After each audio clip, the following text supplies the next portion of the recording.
পোলা জন্ম দিছে আমি, 10 মাস 10 দিন গর্ভে রাখছে আমি, প্রসব ব্যথার যন্ত্রণা সহ্য করছে আমি। আর পোলা হয়েছে বাহের লাহান, বুঝছেন? হ্যাঁ, বাফের লাগান হয়েছে, আর আমার লাগান কিছুই হয় নাই। হ্যাঁ, যেন কথায় কথায় আবার জব দে, বাফের লাগান হয়েছে। আবার যদি বাফেরে যদি আমি বকা দমক টমক দেই, তাইলে আমারে ঠাসা দে, আমারে সরাইবো, কিল দিব আমারে, বুঝলেন? আমারে মারতে আই। তাইলে ফুলাফান জন্ম দে কোনো আছে? আমার মতো হইছে না তো, হইছে তো বাপের মতো।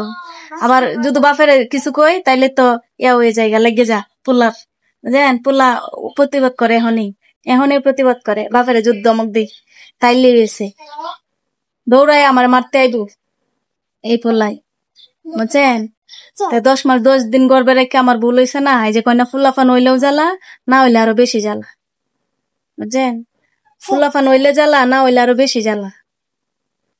না হইলে মানুষ কইব আটকুর, ফুলাফান হয় না, হ্যাঁ এটা হেতা, কত মানুষ কত কি কইব। আর এখন হইছে, এখন এই যে বাফের লাগান হইছে, বুঝছেন? 10 মাস 10 দিন গর্বে রাখছি, কষ্ট করছি, পুরা 10 মাস কিছু খাইতে পারি নাই, বুঝছেন? আর এই পোলা হয়েছে পোলার বাফের মতো। আর বাফেরে যদি কিছু কই, হ্যাঁ প্রতিবাদ করব, আমারে মারতেই, বুঝছেন? তো আপনাদের বাচ্চা কাচ্চা কি এরকম করে নাকি সেটা জানাবেন।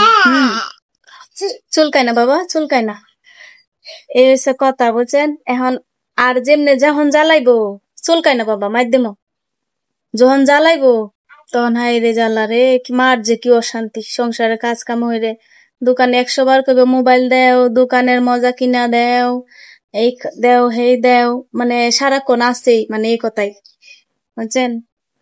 যখন ত্যাক্ত বিরক্ত করে, তখন যদি মার দেই, রাগে যদি মার দেই, একটু পরে রাগ কমে গেলে পরে নিজে মারেই যন্ত্রণা, মারেই কষ্ট লাগে, আমারই কষ্ট লাগে যে হাই রে আমার পোলারে কেন মারছিলাম, হ্যাঁ। আর আমার কলজাটা মানে জ্বলে, ভিতরটা জ্বলে, যন্ত্রণা করে, বুঝছেন? এই হচ্ছে মা, ঠিক আছে? মার পরিচয় হচ্ছে এটা। সন্তানেরা মারলে একটু পরেই মারেই জ্বলে, মারেই এই কষ্ট লাগে যে কেন মারছিলাম রে, আহারে এই। আর আর আমার পোলা অন্য পোলা বানাচ্ছে ভালোই শান্তশিষ্ট আছে, এত জ্বালায় না। এটা কি মোবাইল দেখতে চায় ভাত খাওয়ার সময়, আর এমনিতে হঠাৎ কইব আম্মা দোকানের মজা খামো, আম্মা চকলেট আইসক্রিম খামো, আমার আইনা দেও।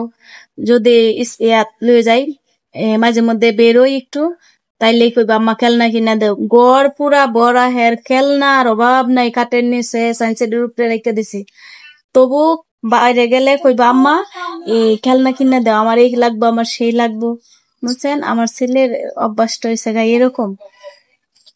তো সবাই আমার ছেলের জন্য দোয়া করবেন। ও দেখেন দিন দিনে এত শুকাইতেছে, বুঝতেছি না ভিটামিনের অভাব না খেতা, বুঝি না। তো সবাই একটু দোয়া করবেন আমার জন্য এবং আমার ছেলের জন্য। তো আল্লাহ হাফেজ, সবাইকে ভালো থাকবেন।